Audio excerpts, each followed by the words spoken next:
Sus ciclos de sueño y ritmos circadianos se habían ajustado ya a las operaciones nocturnas.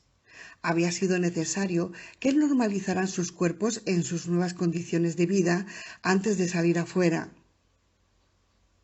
Un reconocimiento nocturno como ese les iba a exigir la máxima conciencia y atención. Los anteojos de visión nocturna estaban literalmente en luz verde. Los había cargado con pilas de litio nuevas y llevaban repuestos en la mochila.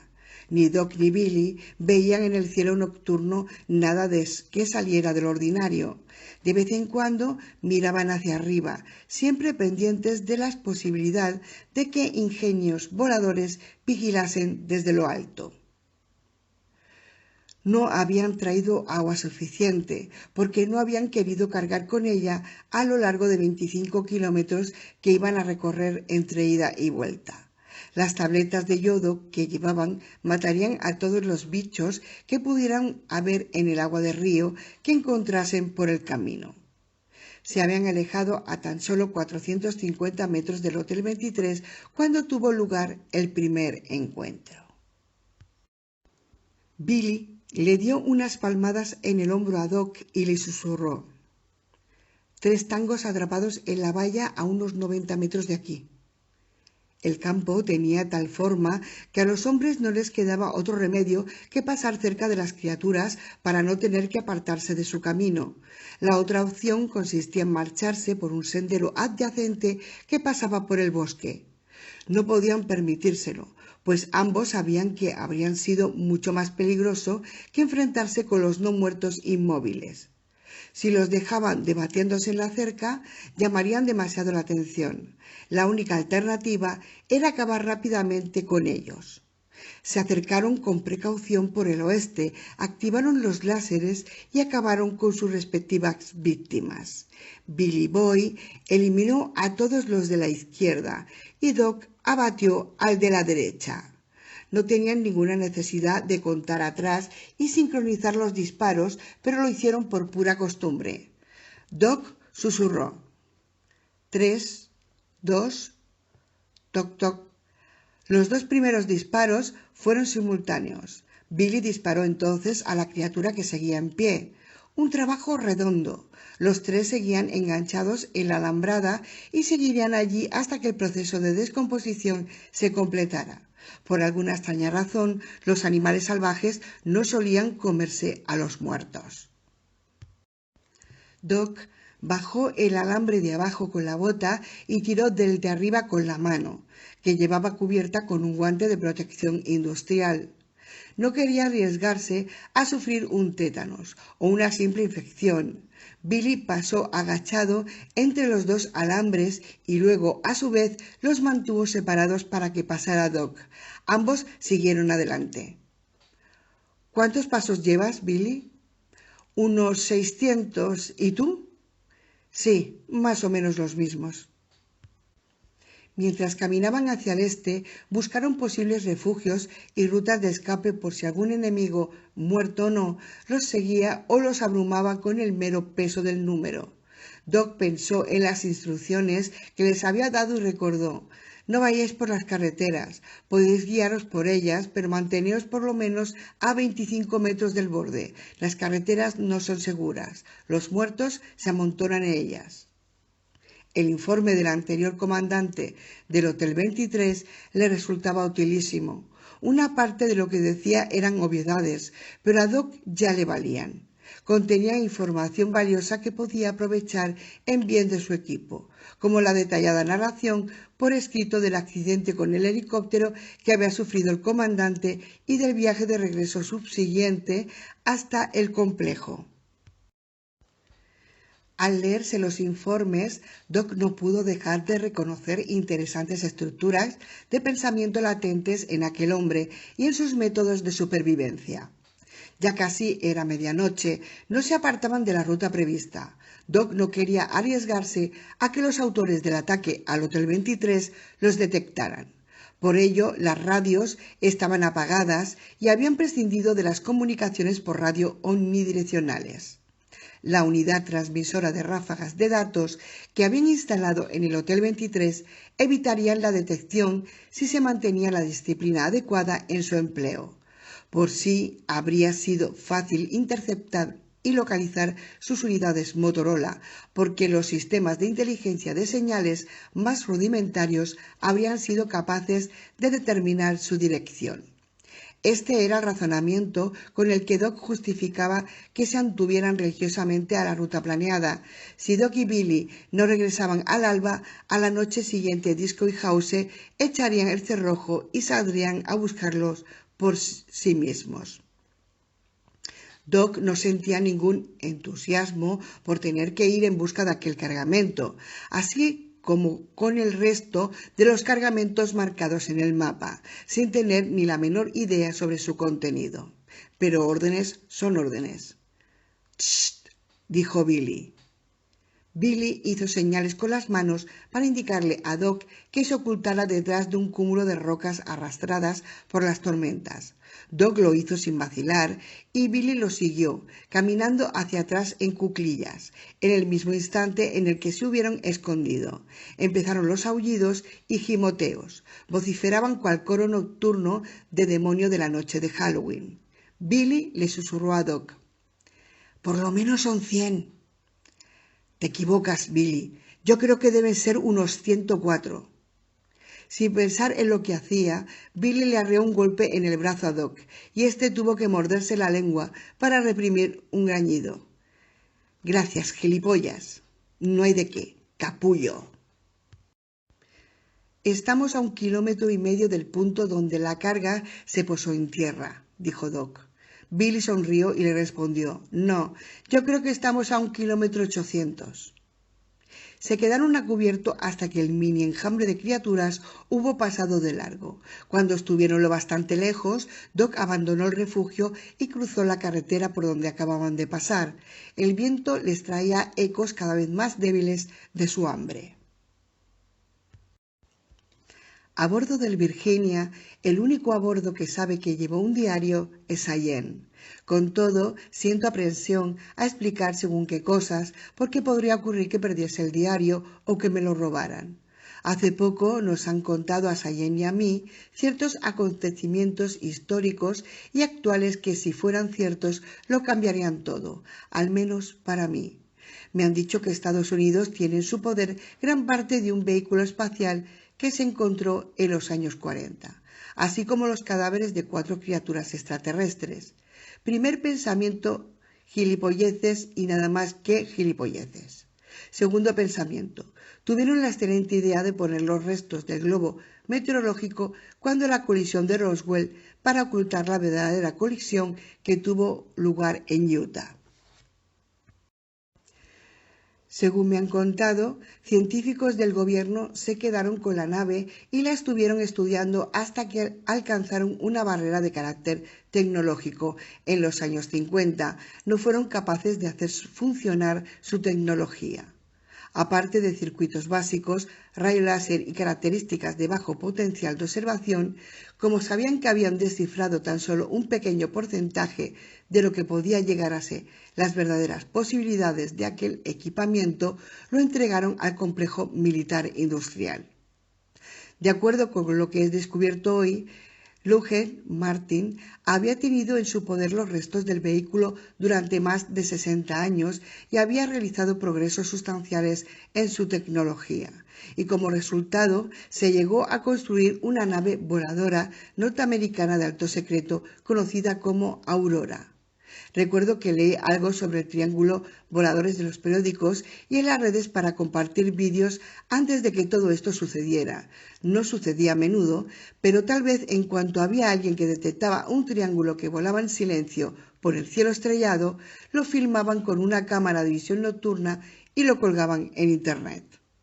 Aun cuando nadie pudiera demostrar que se trataba del Aurora, la existencia de la citada nave era un secreto a voces en los pasillos del Pentágono. Aunque me hayan revelado hoy el secreto de la Aurora, nadie tenía que saber, ni nadie habría creído que aquel proyecto era un show war. fuera un producto de la imitación de la tecnología alienígena por parte de Lockheed Martin. La información obtenida por el Aurora fue lo que condujo a la formación de la Fuerza Expedicionaria Clepsidra, la operación en la que ahora mismo participamos Sayen y yo. Desde antes de que se presentara la anomalía en enero, el Aurora había sobrevolado China 47 veces, llevando a cabo misiones de reconocimiento de alto secreto. Había sacado millares de fotografías de alta resolución del escenario de colisión de un cuerpo procedente del espacio exterior, descubierto por el ejército chino tan solo una semana antes de la anomalía que se cobrara su primera víctima entre los chinos comunistas.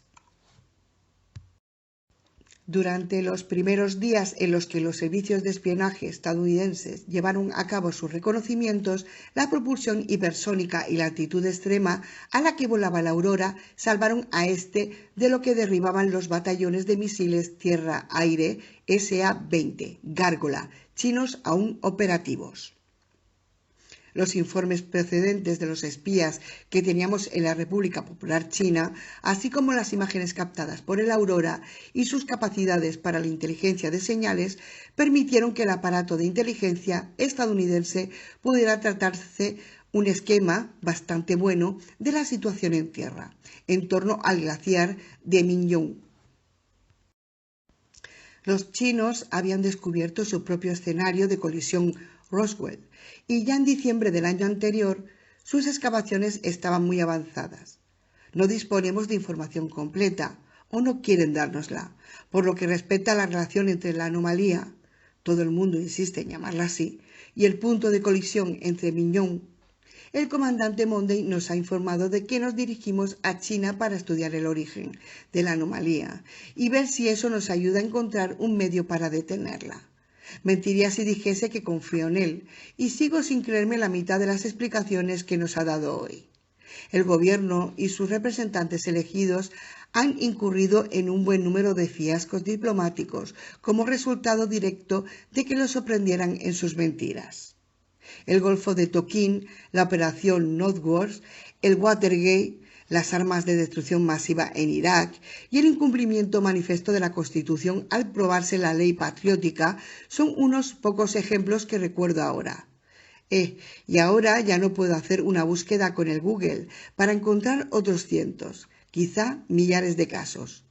¿Sabes una cosa? Las mentiras fueron las mismas después de que sufriéramos esta mierda. Quédense en sus hogares, la situación se halla bajo control. La misma historia, con una mentira distinta. Si este antiguo secreto chino resulta ser verdad, y ya sería mucho, no tendría ninguna duda en añadirlo a la larga lista de indicios que delatan la existencia de una conspiración. Un oficial escéptico de la Armada. 16. Base 4 de Estados Unidos. Algún lugar en el Ártico. Te recibo, Lima Charlie, George Washington. ¿Dónde estáis? Al cabo de un minuto de estática, el portaaviones respondió: Lo lamentamos, B4.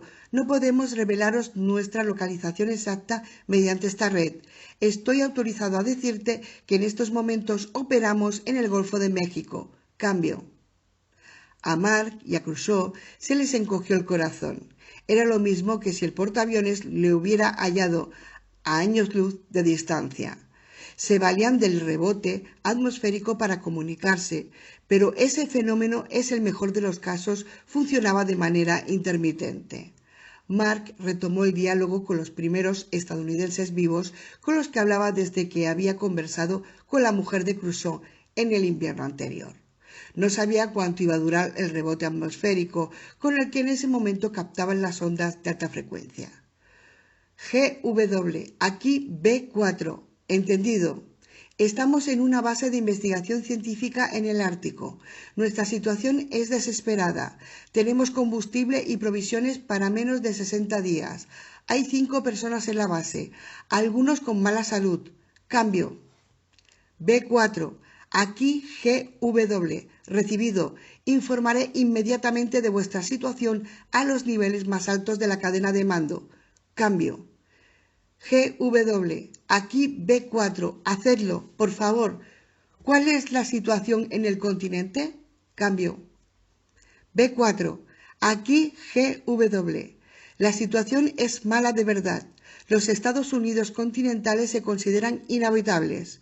Muchas de las ciudades dominadas por los no muertos han sido destruidas con ingenios nucleares, sin ningún logro tangible.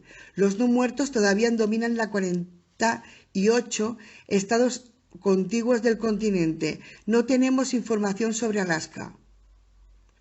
GW, aquí B4, recibido. Aquí se vive un invierno muy duro y severo. Lo peor todavía no ha llegado. Quizá os interese saber que las criaturas no funcionan muy bien aquí. El frío las deja bien congeladas. Al cabo de unos pocos minutos de exposición dejan de moverse. Cambio. B4. Aquí GW. Entendido. Habrá gente muy interesada en saberlo. Sería recomendable que estableciéramos un horario por contacto por radio, así como frecuencias primarias, secundarias y terciarias, antes de perder la conexión. GW, aquí 24. Nos parece una idea estupenda. Mark siguió hablando con el portaaviones. Intercambiaron frecuencias comunes de acuerdo con el Sistema Mundial de Comunicaciones de Alta Frecuencia, así como los horarios de contacto determinados mediante el tiempo medio de Greenwich. Mark había acabado de establecer su horario de comunicaciones y empezaba a intercambiar noticias cuando la transmisión se transformó en ruido. «Maldita sea», dijo Mark enfadado. «Anímate, muchacho. Estas son las mejores noticias que hemos recibido en varios meses. Si ese portaaviones sigue activo, puede que haya más. Quizá alguien pueda ayudarnos», respondió Crusoe. «No te esfuerces por ser optimista. Estamos a 160 kilómetros de la zona de hielo delgado y además con este tiempo de mierda no habrá capitán en su sano juicio que se atreva a acercarse, a menos que su barco sea un rompehielos. Y aunque alguien se acercara, dime, Crusoe, ¿cómo quieres que salgamos a 50 grados bajo cero y atravesemos 160 kilómetros de terreno lleno de barrancos y difícil de transitar? Tenemos el CAT, ¿verdad que sí? Sí, creo que sí, lo tenemos. Ya es algo. Yo no me voy a rendir. Esto por lo menos me ha dado un poco más de esperanza. No pienso morirme en el techo del mundo. Por ahora me mantengo en 37 grados y tú también. Ni tú ni yo nos iremos al otro barrio sin resistir. Y que me maten si no salgo de este cubo de hielo antes de que me muera. Vamos a ver de nuevo el sol. Tenemos mucho trabajo por hacer. Escribe 3 copias de ese horario que acabas de acordar con el portaaviones. Tú te quedas una, me das la otra a mí y pones la tercera sobre la mesa, debajo del cristal. Tendremos que convocar una reunión para que los demás se enteren. Muy bien, de acuerdo. Voy a empezar ahora mismo, dijo Mark, y se enderezó en su asiento, tan solo un poco más concentrado, un poco más esperanzado. 17. No pasó mucho tiempo hasta que Tara y Laura descubrieron cómo llegar a la enfermería y ver a Jan. Laura echaba de menos a su madre y quería saber por qué siempre estaba abajo con los enfermos. En el mismo momento de ver a Laura, Jan se quitó la bata del laboratorio y los guantes manchados de sangre. Se sacó la mascarilla de la cara, agarró a Laura y la abrazó con fuerza. «Lo siento, niña. Mamá tiene que quedarse aquí. Es importante». «Te echo de menos, mamá. ¿No podrías dejar eso? Siempre estás fuera». «Lo sé, cariño. Es que mamá está buscando una manera de detener a los malos. Mamá está cansada de los monstruos y quiere que desaparezcan». «Yo también quiero que desaparezcan», dijo Laura con el ceño fruncido. Jan gruñó al dejar a Laura en el suelo. Estaba cada vez más grande y le preguntó a Tara cómo llevaba la ausencia de Kill. «Estoy bien», respondió Tara. «Si quieres que te diga la verdad, el cuidar a Laura hace que no piense tanto en él. Ayudo a Dean con las clases de los niños y eso me tiene ocupada durante el día. ¿Sabías que Dean ya tiene casi 100 alumnos? Trabaja prácticamente a tiempo completo». «Sí, No te lo vas a creer, pero ayer Dean bajó a la enfermería después de clase y nos ayudó a poner orden. No tengo ni idea de dónde puede sacar las energías necesarias para dar clase a los niños durante todo el día y venir luego aquí para trabajar como voluntaria. Tara se rió y sin aviso previo estalló en lágrimas. Jan la reconfortó. No va a pasar nada. Kil volverá, te lo prometo. No es solo eso, Jan. Hay otra cosa. Bueno, cariño, ¿te apetece contármelo? Estoy embarazada, exclamó Tara, y nuevas lágrimas empezaron a descenderle por las mejillas. Dios mío, dijo Jan con los ojos desorbitados. ¡Yujú! Laura salió de debajo de la mesa del laboratorio. Denny odiaba a los monstruos. Todos los adultos los veían de una manera muy distinta que él. Toda su familia, excepto su abuela, había muerto a manos de los monstruos. Así los llamaba su amiga Laura. Denny tenía más años y sabía que no eran monstruos de verdad, pero no le importaba. Actuaban como si fueran monstruos y perseguían a las personas como si fueran monstruos, y se las comían como si fueran monstruos. Los adultos los trataban como si fueran sido serpientes o arañas. Los evitaban y los hacían pedazos y les disparaban solo cuando era necesario. Para Denny, en cambio, era cuestión personal. Denny sabía que habría muerto de no ser por su abuela Dean. La abuela había volado con él tan lejos como había podido. Denny había quedado atrapado en lo alto de una torre cisterna. Kil los había encontrado allí hacía meses, en un momento en el que Denny meaba desde lo alto de la torre sobre las cabezas de los monstruos. Recordaba que había tenido un problema con la hélice antes de subir a la torre. Su abuela tuvo que aterrizar para poner combustible en el depósito del avión. Casi habían agotado el que llevaba cuando aterrizaron en el aeródromo. Creía recordar que en el último momento el motor había funcionado a trompicones. Los monstruos habían estado a punto de capturarlos y entonces la abuela había tenido la idea de cortarlos por la mitad como verduras con el avión. Se cargó un buen puñado, pensaba Denny. Los monstruos habían destrozado el avión y Denny y su abuela habían tenido que refugiarse en la torre cisterna, exiliados y sin la seguridad de estar en el aire. Entonces Kil vino a salvarlos. Denny ya no tenía escuela aquel día y le habían dado permiso para pasearse por su cuenta hasta la hora de la cena, siempre que no abandonara el tercer nivel, no subiese a las pasarelas ni se interpusiera en el camino de los demás. A Denny siempre le había encantado esconderse y escuchar lo que decía la gente que pasaba.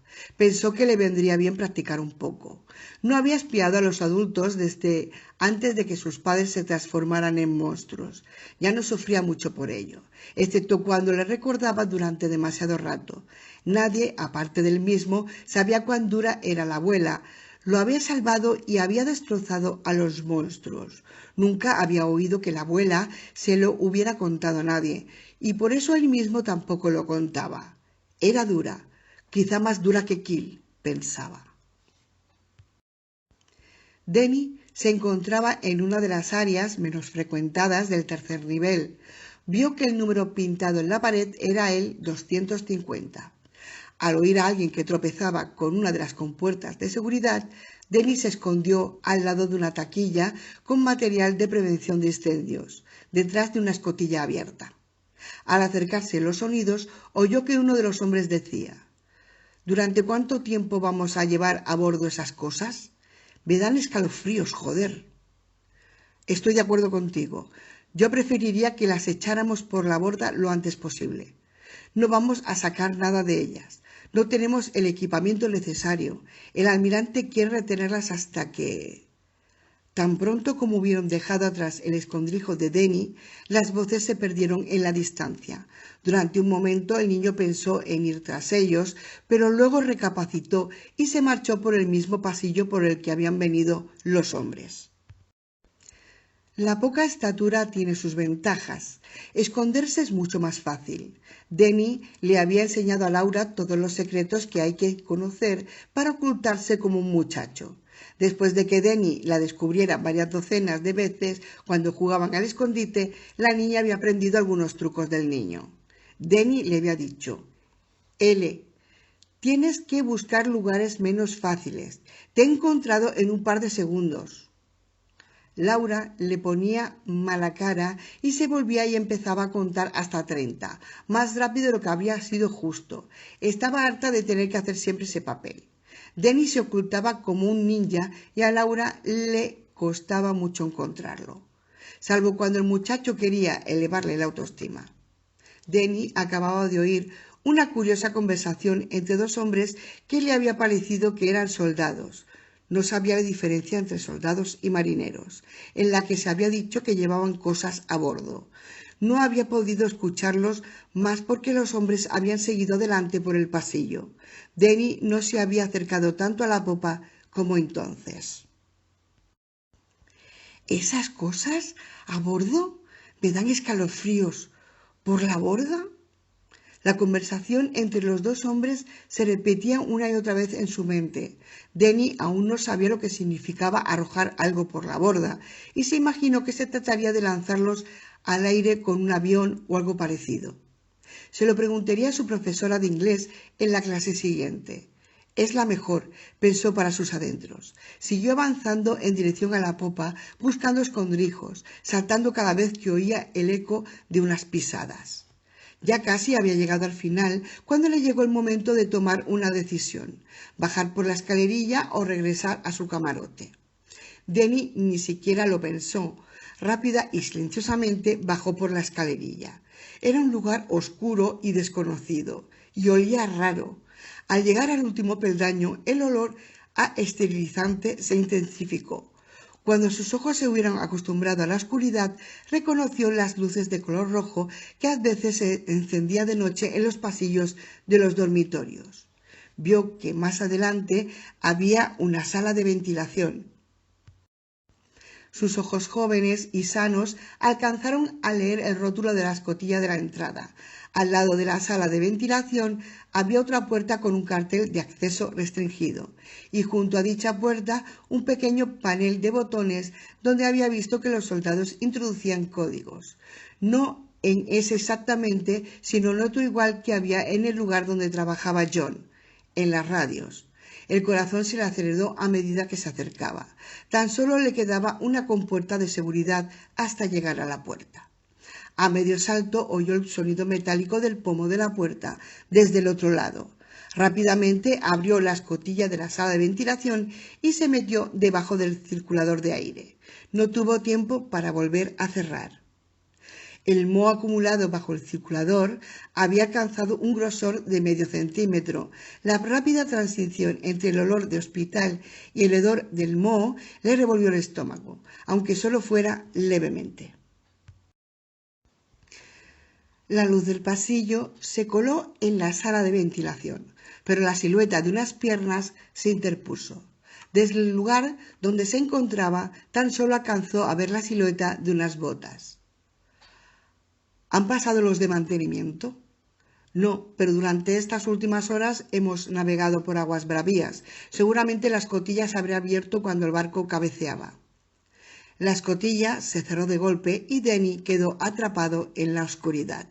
Las voces se alejaron poco a poco, igual que antes. Encerrada en la negrura del frío acero, la mente de Denny se hundió en zonas igualmente negras de su imaginación. Pensó en los monstruos y por un segundo se imaginó que quizá estuviesen con él en aquel lugar oscuro. Se coló en posición fetal y se retorció de miedo sobre el suelo húmedo y mohoso, hasta que estuvo seguro de que no había nadie cerca. Su miedo se desvaneció después de que sus sentidos le dijeran que no había amenazas inmediatas. Se quedó tumbado a la escucha de todos los sonidos del barco, sonidos que había empezado a clasificar durante el tiempo que llevaba a bordo. Había alguien más arriba que arrastraba cadenas sobre la cubierta y luego una válvula se abrió a lo lejos y el sonido del vapor que excavaba ahogó el de las cadenas. Este duelo de sonidos prosiguió durante unos instantes hasta casi hipnotizar a Denny y luego se hizo el silencio. El miedo que le había agitado regresó cuando el sonido de algo familiar, definido y terrible llegó a sus oídos por el respiradero.